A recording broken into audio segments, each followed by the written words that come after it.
drive wherever, whenever, and whatever we want. That's the American way. But there's mounting proof that our love affair with the car threatens our national security and the health of our planet. Common sense would dictate that we demand alternatives and consider new possibilities like cars that run not just on gasoline, but on water. Tonight in Project Energy, David Schechter says we have the technology, we just need the help to use less oil. Now, what we need is a plan. Everyone who knows the inventor inside this garage says he's a genius. He's redesigned a jet engine for the Air Force, saved a nuclear reactor from melting down, and now Steve Myers is developing a car engine that could reduce America's dependence on foreign oil and cut global warming. This has a future. We've only started. His home videos show years of effort, but now Steve believes he's got it. What our technology does is reduce the consumption of gasoline. With water. Steve's process modifies tap water into a powerful fuel, which he says can improve fuel efficiency and reduce exhaust.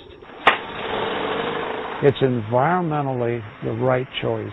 It might be a long shot, but something's got to be done. The world consumes an Olympic-sized swimming pool full of oil every 15 seconds.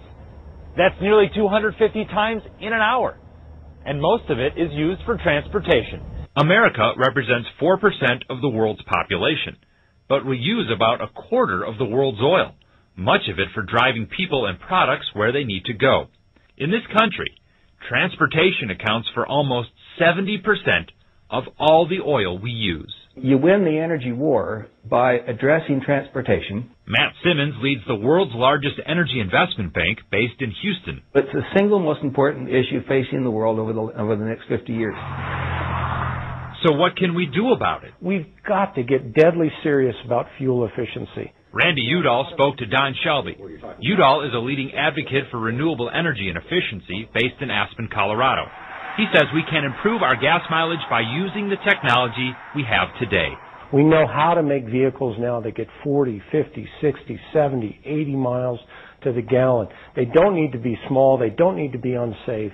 In fact, they can probably be more comfortable and have more amenities than the ones we're driving right now. So if it's not an issue of technology, then why don't we do it? In the 70s, President Jimmy Carter didn't have hybrid cars or alternative fuels, but he still drove average fuel efficiency from 12 miles per gallon to 28.5 miles per gallon. Since I left office, as you know, the restraints have been dropped.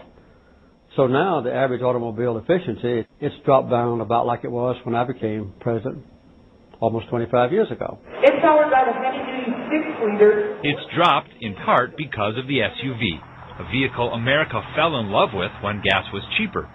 But heavier vehicles like SUVs are exempt from tougher fuel efficiency standards, and there are millions of them on the road. There's a middle ground. Dr. Ken Keller is a former president of the University of Minnesota, where he now teaches energy policy. He says it is about fuel efficiency, but people also need to use less gas by combining errands, sharing rides, or using mass transit. I don't think that we can live with total license, that we can do anything we want and continue to do more of it. But I don't think that what we're talking about is a future in which we totally change our lifestyle. This is not Jimmy Carter's "we're all going to suffer." Traditionally, green issues belong to Democrats, but not anymore.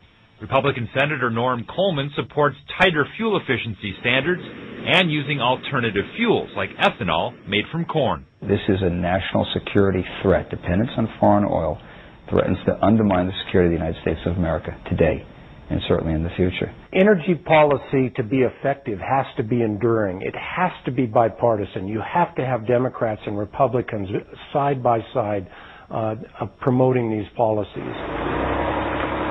One interesting policy plan was introduced this session at the state capitol. It encourages Ford to convert its troubled St. Paul plant to build hybrid cars that run on ethanol from corn and can be charged up with electricity when you get home. Fuel efficiency could be well over 100 miles per gallon, all with available technology. Ford is not yet convinced. It's inevitable that we will someday have a motor fleet that gets 40 miles to the gallon. And if it's inevitable, we ought to be doing it sooner rather than later. Steve Myers says eventually his gas-saving invention could be retrofitted onto almost any kind of vehicle. We have the science, we have the knowledge. All we need to do is put it together and use it. And if we already have what we need to get started now, he says, just imagine what's next. Automobiles and trucks are, of course, the biggest gas guzzlers, but I think this clip from the Science Museum of Minnesota will help open your eyes as to how air travel contributes to this problem as well. It shows 1 day of air travel in the United States. Each line represents a single flight, and as the screen fills up, you start to get the idea. Just as we drive more than the rest of the world on, we also fly more. It looks like a lot of fuel. 19.5 billion gallons of fuel every year. Thanks, David. Amelia.